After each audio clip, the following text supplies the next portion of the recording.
God. Thanks, Gladys. As most of you know, I won't be brief. This all started in December of '09, and I was on a flight to Ottawa with Myron Harkick, who's the principal of St. Jude's School. And I made the mistake of asking him, I said, what do you do with that? Knowing a little bit about this particular area. I said, what do? Do you feed the mind or the stomach first? And of course, we got into a conversation about the situations here. And one of the things that he mentioned to me was that there were a lot of people that don't have facilities to cook or store their food. And that thought really, I guess, left me perplexed, and I thought, how could this be? In Canada, and Ontario, and in Thunder Bay, that we actually have people who can have the facility to process their own food and to fend for themselves. So I thought we needed a place where they can not only cook for themselves, but also store what they cook. I want to refrain from saying that we're teaching people how to cook, because I think a lot of the people know how to cook. They just don't have the facilities to do it. So we're going to have a kitchen that is going to be open minimum 6 days a week. And there'll be regular stoves that people will work on. The kitchen has to be like it would be in one of our homes, and it will be user-friendly. The last thing that we would want to have is a commercial kitchen, because that scares people off. I did visit some kitchens in the Toronto area, and that was one of the biggest complaints, is that their kitchens were commercial kitchens and they couldn't get people engaged in feeling that they belonged to part of this unit. So the kitchen will be just like we have, as I say, at home. One of the other things that kept rolling around in my mind when I was thinking about this is the phrase, and I think you've probably all heard it, give a man a fish, feed him for a day, teach him how to fish, feed him for life. So that kept rolling around. We're going to have a walk-in cooler and a walk-in freezer so that people can keep their own stuff in there. They can either cook it or freeze it, and it'll be accessible to them. I'm saying 6 days a week because I haven't convinced everybody that we'll do it 7, but ideally that's what we want. So it's out there now. And each person will have their own compartment with a key, so they can come and get what they want. They can process it. It won't be a place where they will actually sit and eat. The idea is to bring it home, to hopefully engage the family that they have, to sit down and have a meal together. And that's going to take time. It's not going to happen overnight. So I thought about this, and I knew that somehow the health unit was going to have to be involved in this because we were dealing with food. So I called a friend of mine, Patty, at the health unit, and she put me in touch with Catherine Swartz-Mendez, and she immediately put me in touch with Larry Brigham from RFDA. And I believe it was 2 or 3 days before Christmas of '09 that I called Larry. And quite frankly, before I was even finished telling him what my idea was, he already had the first meeting set, and he was really excited about what we were thinking about doing. And of course, I didn't even know what RFDA stood for at that point in time. I just really thought RFDA was another food bank. So there was a huge learning curve for me. But one thing that happened when I did come here and I saw this building, I knew I was going to have to get it off them somehow, because it fits. It fits. The location is, I believe, right now where it needs to be. The facility is an awesome facility. It started out as a place for gathering at the Ukrainian Hall, and it's going to be that again. So it was really good. And then in our meetings, there were a lot of people that came around the table. Evergreen, which is the community center here, Linda Bruins, and Salvation Army came to the table. There were quite a few people. And of course, Gladys from Our Kids Count. And it became evident pretty quickly that this was a real fit for our kids' count and for what I thought we would need to go forward. So we started our talks, and I had to meet their board, and they were good. They asked a lot of tough questions. And one of the questions that they asked, one of the fellows asked, was how are we going to rate this facility a success? And for some reason, the answers have become really easy to me about this project. I said, you know what? If one family, after a year, comes out of here with a better quality of life, we are very successful. If nobody shows up in a year, we have to change the plan, but we're not going away. So I'm in it for the long haul, and they're in it for the long haul, but I really do believe that it will be something that will work. One of the things I promised them was that I wouldn't tax their workers for labor, and the kitchen facility, although there will be a coordinator and they will be trained on, say, food handling, right, ladies? will be overseen by a core group of volunteers. And actually, just to show you that we're heading in the right direction, I do have a number of volunteers that have stepped up and said they're going to work. So maybe they can come up and just show them who you are and encourage others to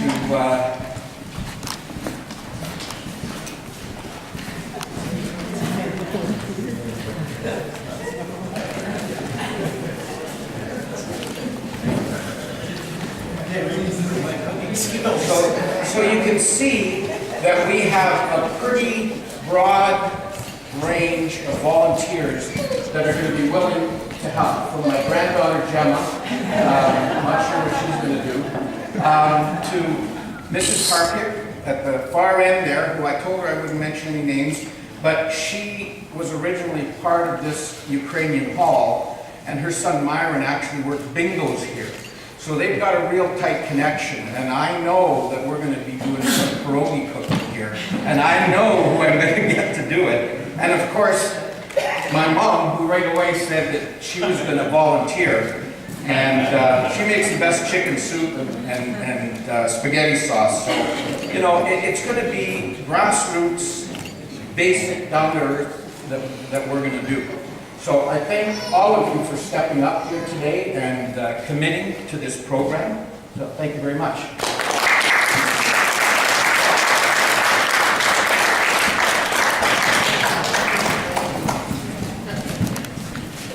So we can't do this on good looks alone, although that was a pretty good looking trip. We all know that money is going to be what it takes to put this together. And we have been doing some fundraising, and we're not starting out today empty-handed. Early on, a good friend of mine and mentor, Terry McDonald, I shared with him my project, and Terry gets me in more trouble than anybody I know.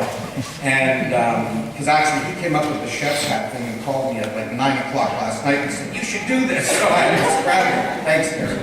Anyway, we got talking about fundraising.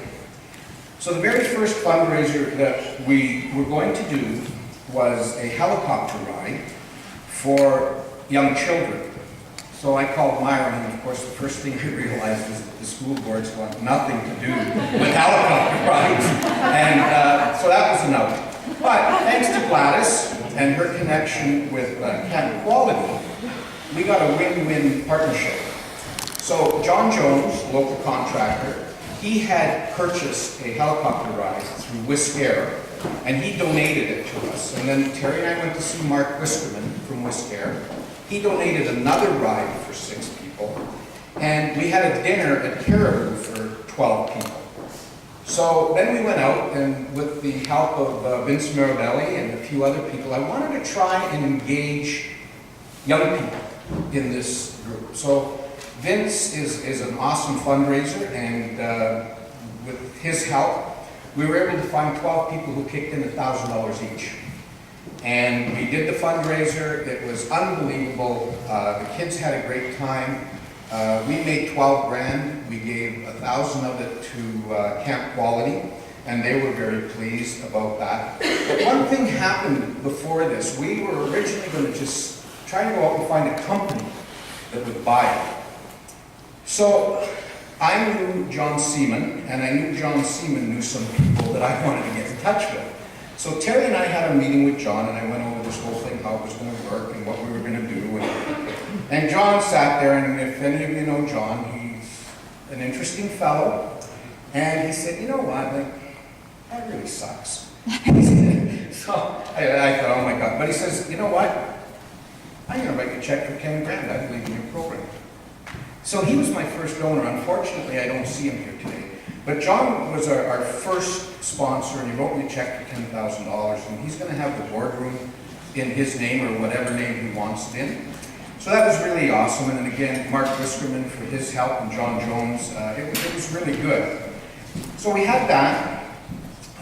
My staff not only doubled their United Way contribution, but they directed it all to the community kitchen. So we got another $8,500 there. And then I have some friends who kicked in some money and whatnot. Plus, we have a lot of in-kind. And in-kind is, I would say, as valuable, sometimes more valuable than cash in a project like this. There's a couple people that I'd like to recognize, and I saw a few of you here. First of all, Fred Wood from Wood Architecture. Fred donated all the architectural service, and you can take a look at the initial drawings that he did for us. And if you know anything about, architectural work, it doesn't come cheap. So I really value what Fred did. And then I was put in touch with a gentleman by the name of Franco Gorenzik from Pro4 Engineering. And I didn't tell him what I was coming to see him for. Just like I didn't tell anybody why I wanted to volunteer up here today until they come in. But, so I know he was asking some questions. I went to see him, and I needed somebody to do the electrical engineering. Not only did he commit to the electrical engineering, and I told him up front when I met with him, I said, Franco, I don't want to be blunt, but I'm not paying for this. So if you want to continue the conversation, we'll continue it. So not only did he say do the electrical engineering, he said, who's going to do your mechanical? I said, well, I haven't gotten that far yet. He said, well, we must as well do it all. So I got that done. A freezer and a cooler. I talked to Dave Beebe, and it's surprising that I actually still have friends. But I might not after this.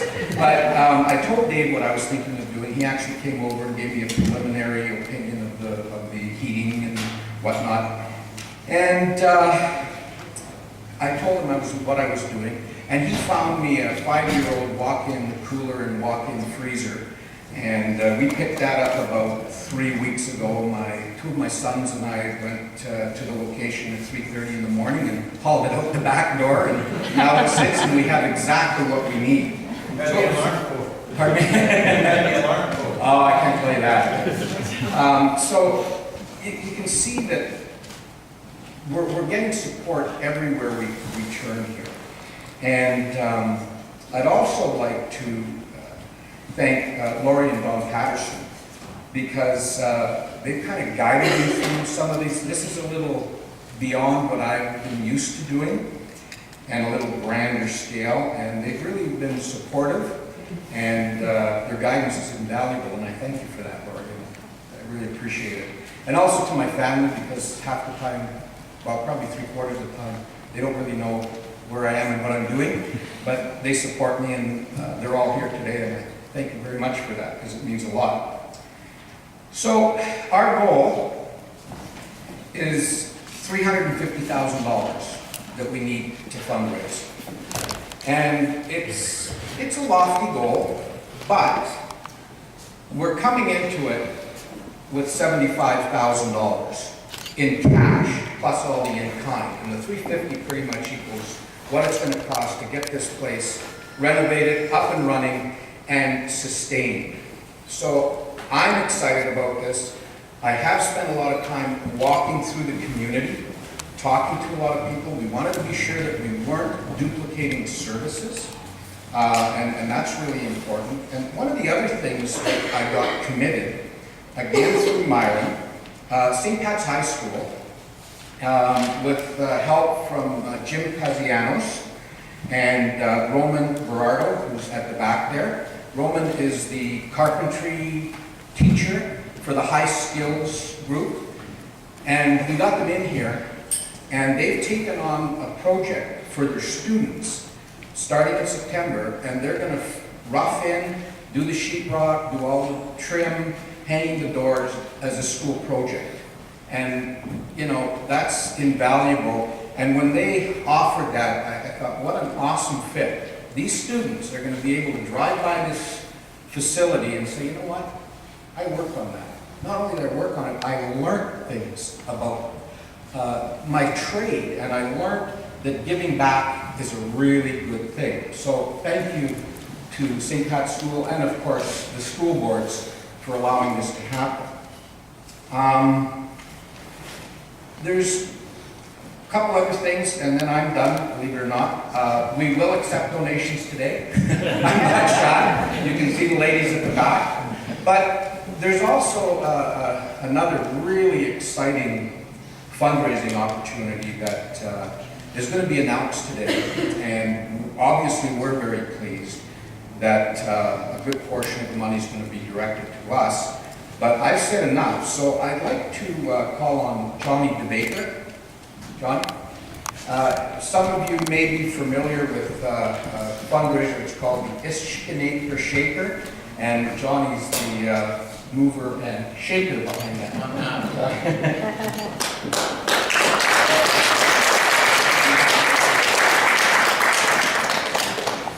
By the end of it, I honestly didn't think John was ever going to stop talking. And now that he has, I can't even remember what I'm doing here. Well, first of all, I'd like to thank everybody for that warm welcome, John especially. I'd like to acknowledge Tom Dawes over by the window. He's here from the annual Stew Fest. I'd like to thank Gladys as well as Scott Harris. Every year at the Christmas season, Thunder Bay comes out and wears their giant heart on their sleeve. Just under 2 months ago, the 8th annual Ishkinator Shaker raised nearly $20,000 for the Justice Ronald B. Lester Memorial Foundation. Not to be outdone, just down Memorial Avenue, the 39th annual Stew Fest was continuing to raise money for charity, which brought them to about $300,000 over 39 years. So, considering the success of both of our events, we thought it would be a great idea if we could sort of collaborate our efforts and work together. So, I'm here to announce that the 9th annual Ishkinator Shaker and the 40th and final Stew Fest will be joined together on December 23rd.